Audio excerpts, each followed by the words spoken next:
Good morning, ladies and excellencies, and gentlemen, dear guests, friends. My name is Filip Eidus. I'm the academic coordinator of the Belgrade Security Forum, and it is my great pleasure to open its 4th edition. The overarching topic of this year's forum is Europe 2014, closure and/or new beginning. And in the next 3 days, several hundred policymakers, journalists, scholars, and students will meet to discuss the burning security issues of today.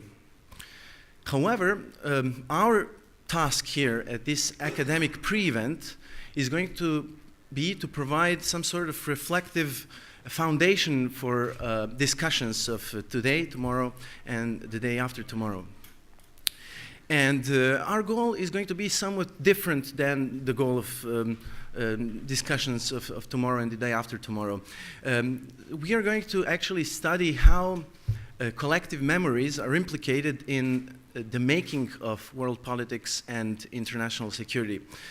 But in contrast to the view of historians who try to understand how the past led to present, we are instead going to be interested in how the past is used and misused for the present and by the present, and how it complicates the present.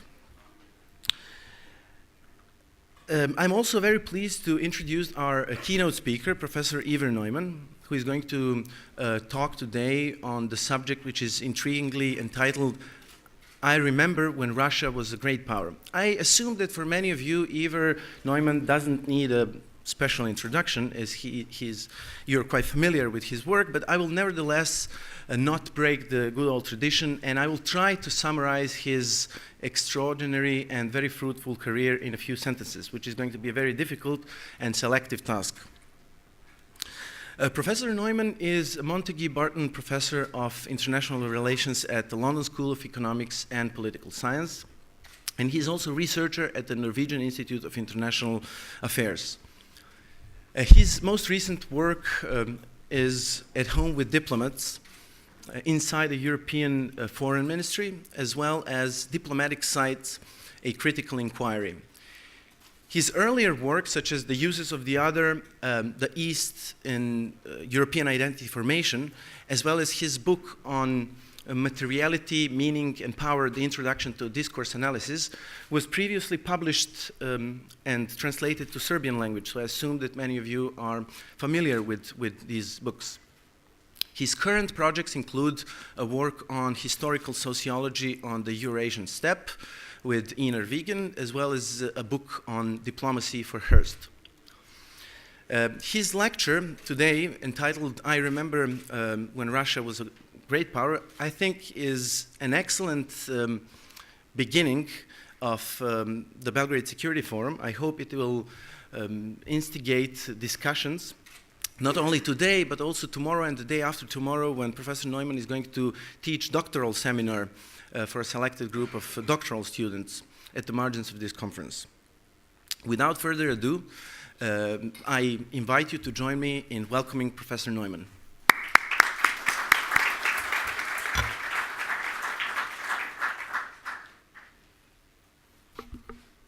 Well, thank you, Philip. Those were the crutches that got me up here. Now let's see if I have something to say. Russia is stuck in a prison of its own making. The name of that prison is Great Power Identity. Time and again, since the fall of the Soviet Union, we have heard Russians state that Russia has to be a great power or it will be nothing.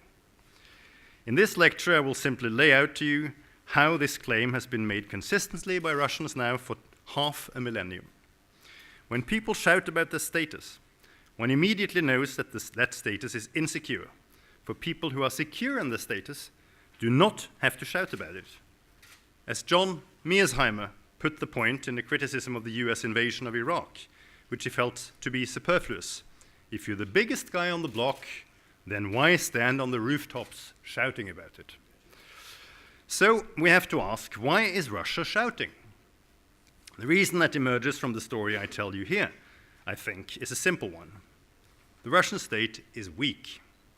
In order to get things done at home, it has to shout, and in order to get recognition abroad, it has to shout. But why, we may ask, does not Russia stop shouting, stop spending so much on the defense budget, and start addressing the underlying problems, namely its weak social and economic power base? That, I think, is a question everybody who has observed Russia over some time has asked themselves. The answer that emerges from the story I will tell is once again a simple one. And time and again it has been acknowledged by Russians themselves. Russia struggles to catch up with the political and economic dynamism to the West. Western powers keep coming up with new models for how to get society to do what the state wants it to do in a more efficient and effective way. In order to catch up, Russia has to learn. But a learner is not a great power. A great power is a power from which others learn, and not one that is itself basically a learner. So Russia has been stuck with an historical choice. It could be great, or it could learn. There have been times when Russia has spent exorbitant amounts on energy on learning. The reigns of Peter the Great and Stalin stand out and are celebrated by the Russian state.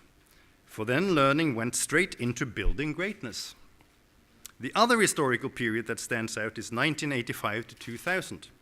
That period is now presented by Russians, or at least by the Russian state, as a disaster, since learning did not build greatness, but threatened to take it away. I will end the lecture with a short reflection on today's situation, but first, the story. In 1486, a noble knight by the name of Nikolai Popel arrived in Moscow, carrying a letter from the Holy Roman Emperor Frederick III. The Holy Roman Empire came to know Muscovy as a polity separate from the Polish-Lithuanian state, and upon Popel's return to the empire, he started to spread the word about the Russian state and about the riches and powers of its ruler. Here is the official Soviet diplomatic history's version of what ensued, and I quote, "In 1489, Popel returned to Moscow, now already as the official agent of the Emperor of the Holy Roman, and in a secret audience he suggested to Ivan III that he should petition the Emperor to confer upon him the king title. For the point of view of Western European political thought, this would be the only means of legalizing a new state and to introduce it into the common system of European states, and at the same time place it in a certain state of dependence upon the Holy Roman Empire. But in Moscow, another point of view held sway. Ivan III answered Popel with dignity. By God's grace, we are the ruler of our land from the beginning, from the first of our ancestors. It has been given to us by God, and as it was for our ancestors, so it is for us." Unquote.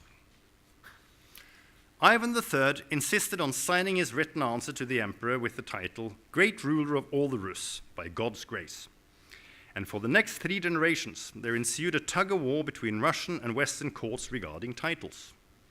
Already in 1508, Ivan's son Vasily sent a letter to the emperor asking for an alliance in his war with Lithuania.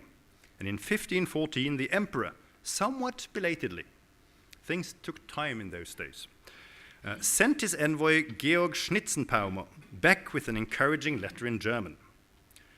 Writing about this letter, the Russian historian Karamzin notes that, and I quote, "Instead of the word Tsar, he wrote Kaiser. Kaiser may be translated back into Russian as Imperator, and so the letter was taken by the Russian court to mean that the emperor acknowledged Vasily as a fellow emperor."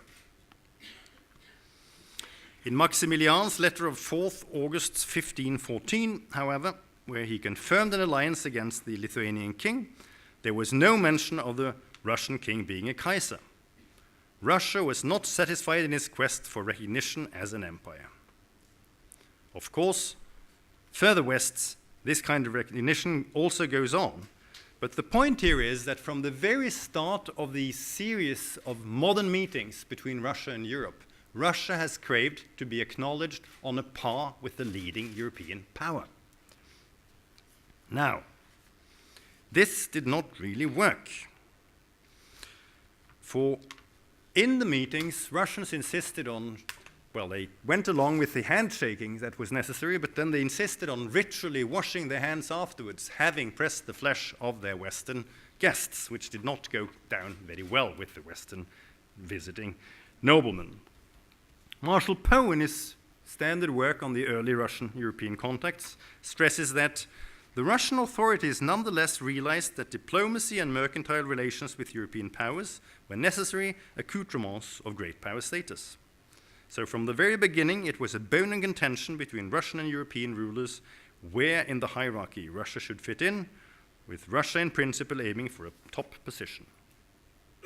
For the next 200 years, which is the gestation period for the European state system, Russia was a peripheral presence. Its resources were not plentiful enough to make it a presence on the continent, so there was no rationalist case for great power status there.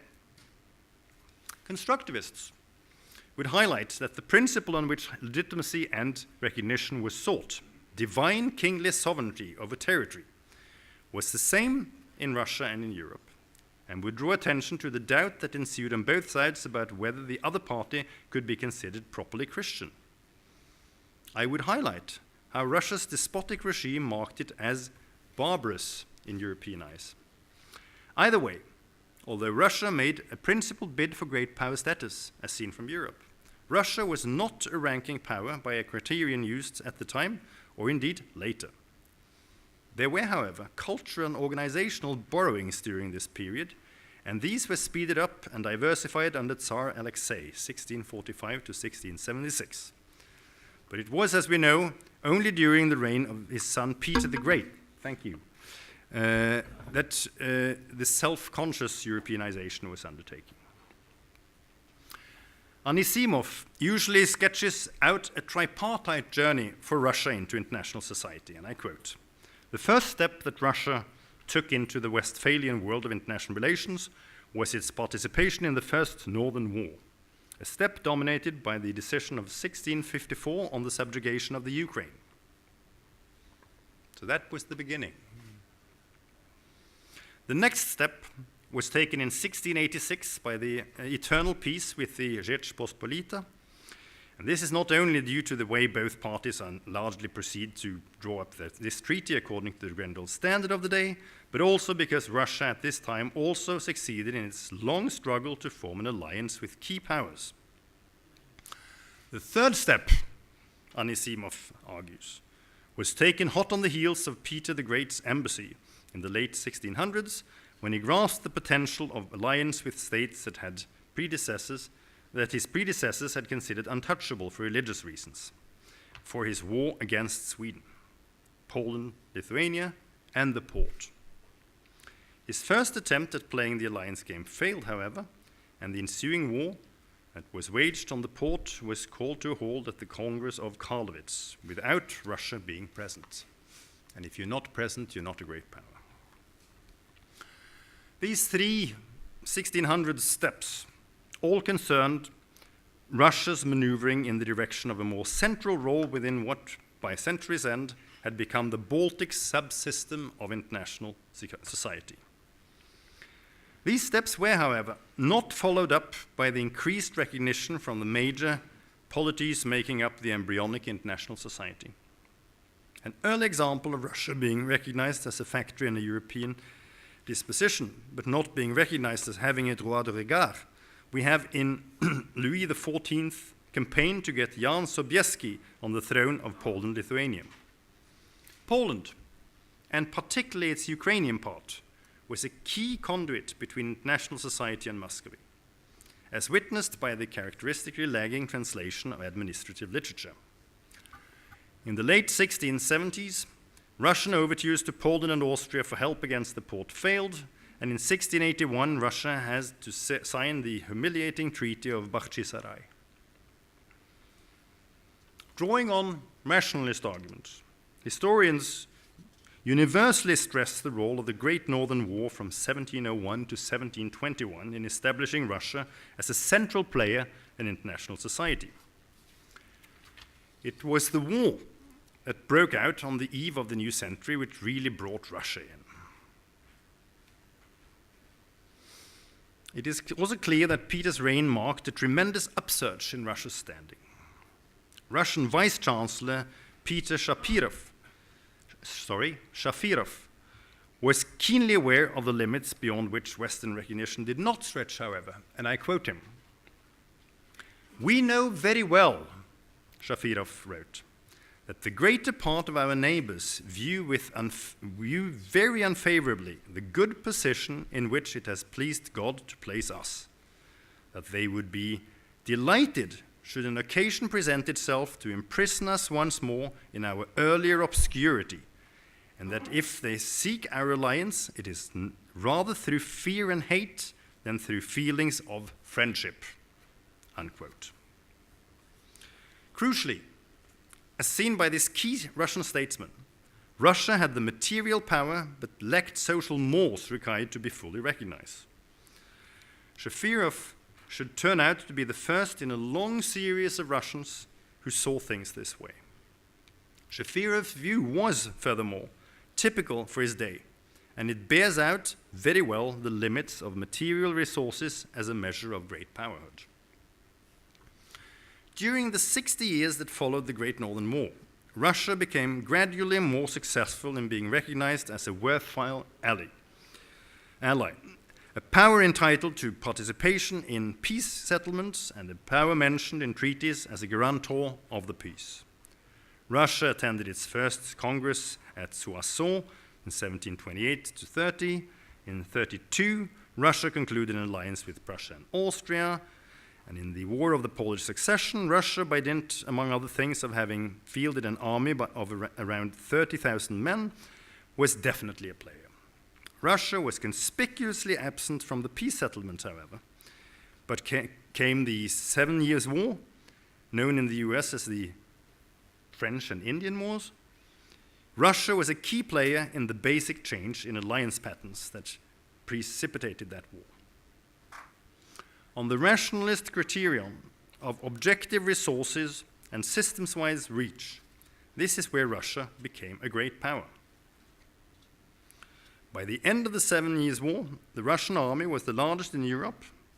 The established aimed for at its commencement consisted of 162,000 men in field regiments, 74,000 garrison troops, 27 men in the Landmilitia, etc.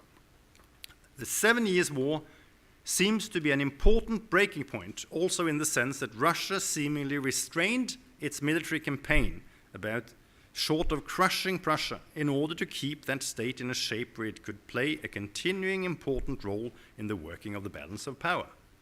Russia, in other words, had entered into the management of the state system to the extent of downplaying immediate interests for what was held to be more long-term ones. And I don't know about you, but I think we all often struggle with that one. Note that the 7 Years' War is also the period when the term great powers emerges. I have found no indication that the shift from talking of powers of the first rank to talking about great powers is related to the tentative entry of Russia into the category, however. By century's end, Russia was a fully fledged participant in the formation of alliances.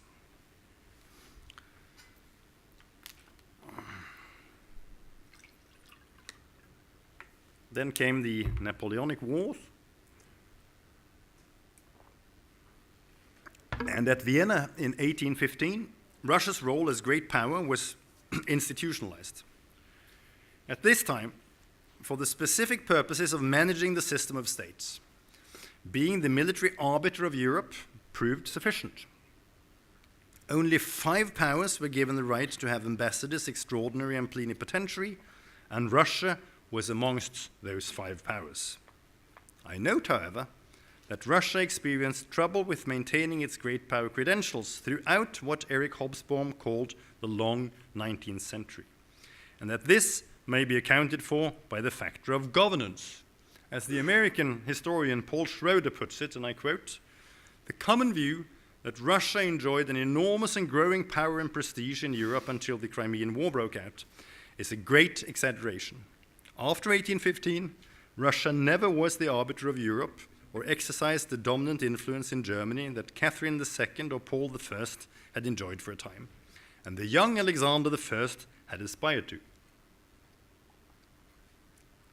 The point here is that underlying not only the growing gap in relative resources, but also the gap in the principle of legitimacy, was a difference in governance between Russia on the one hand and Western powers on the other. At the heart of Russia's trouble as a great power was its unwillingness and inability to change from a rationality of direct rule to a rationality of indirect rule. Consider Lincoln's argument that, and I quote, "If Russia was to meet the challenge posed by the rapidly industrializing West, she in turn had to find some way to achieve greater administrative efficiency and instill her middle and upper level officials with a measure of support for change. Russia's bureaucrats had to become responsive to the needs of the nation they served, and some means had to be found to enable those few who were well informed about complex social and economic issues to gain input into the Tsarist policymaking process," unquote. Lincoln's book is painstakingly tracing how this process unfolded in the middle of the 19th century, to culminate in the emancipation of the serfs in 1861 and sweeping juridical reform directly and explicitly inspired by European models. There is broad consensus in the historical literature about the logic and importance of this process.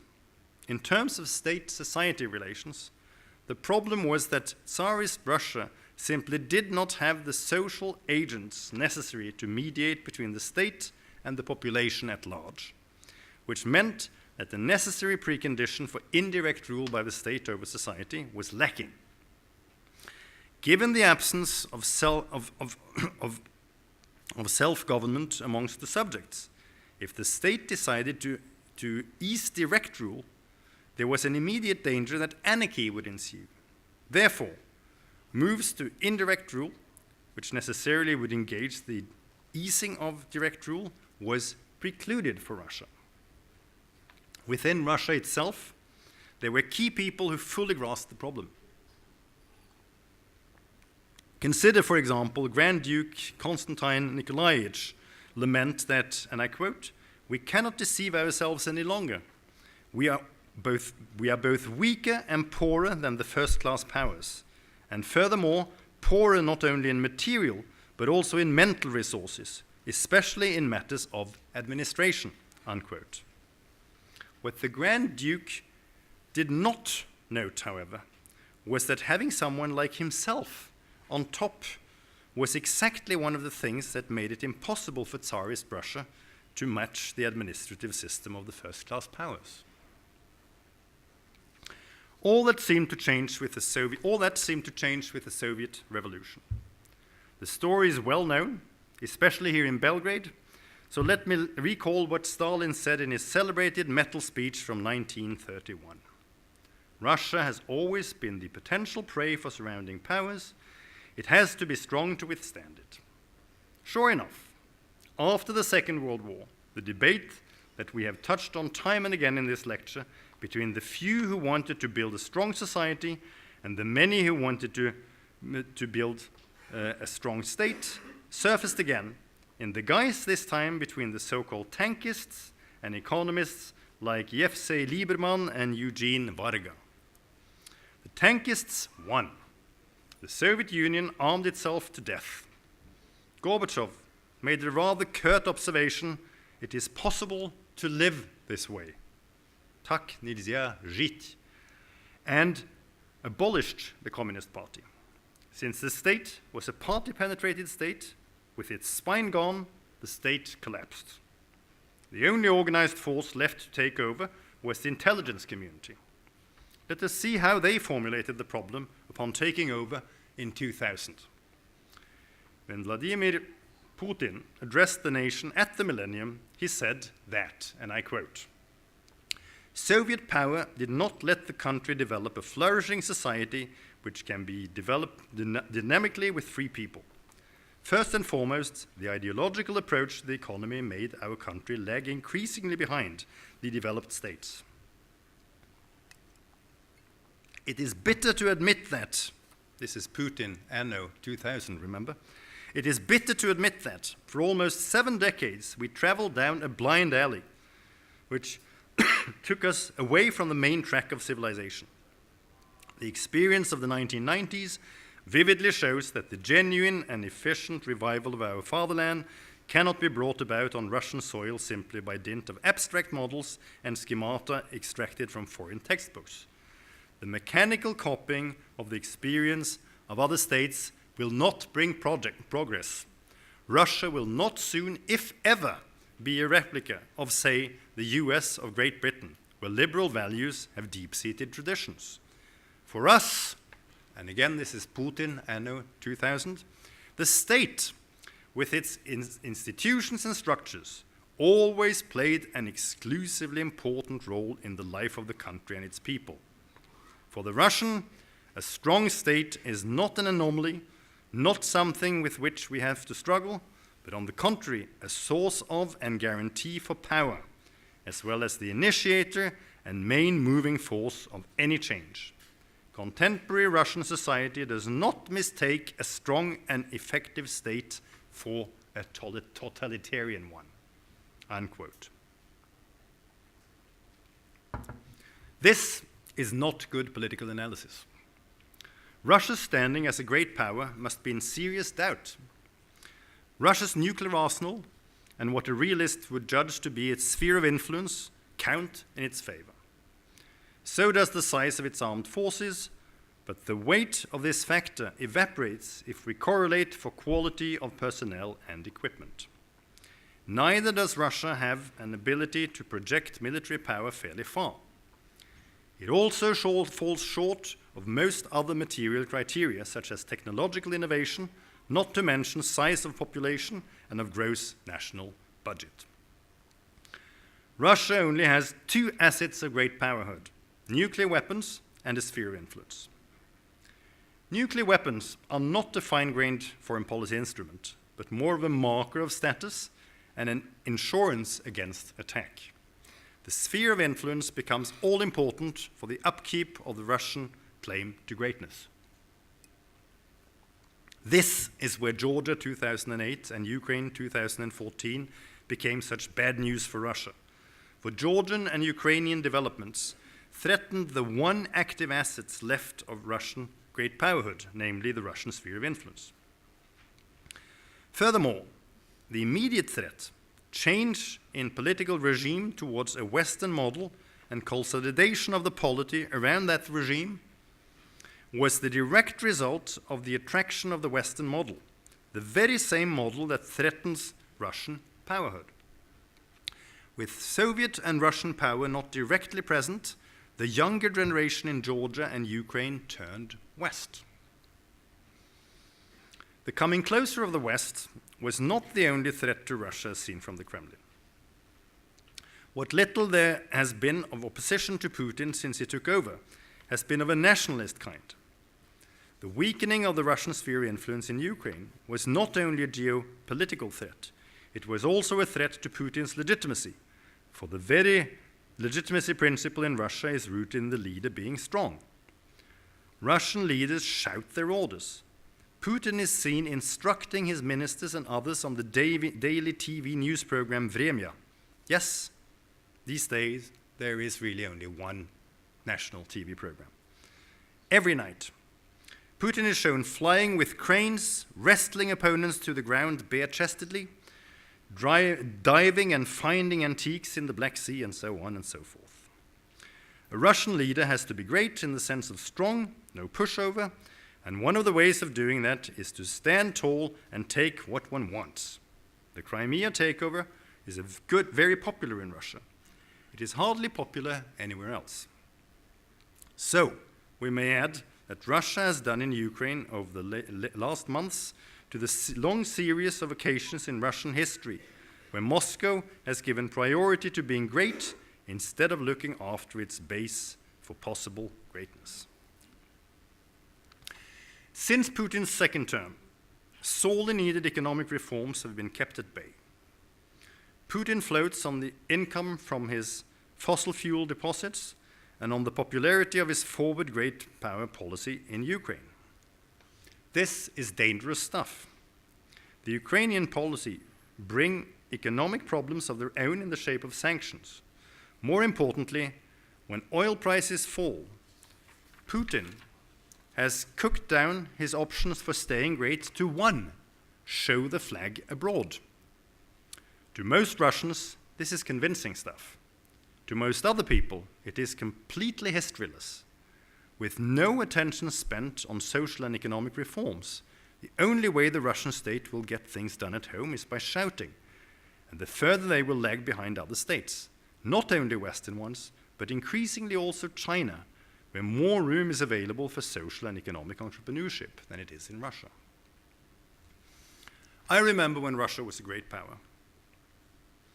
A period of world history is called the Cold War, after its epic and global clash of the Soviet Union and the United States.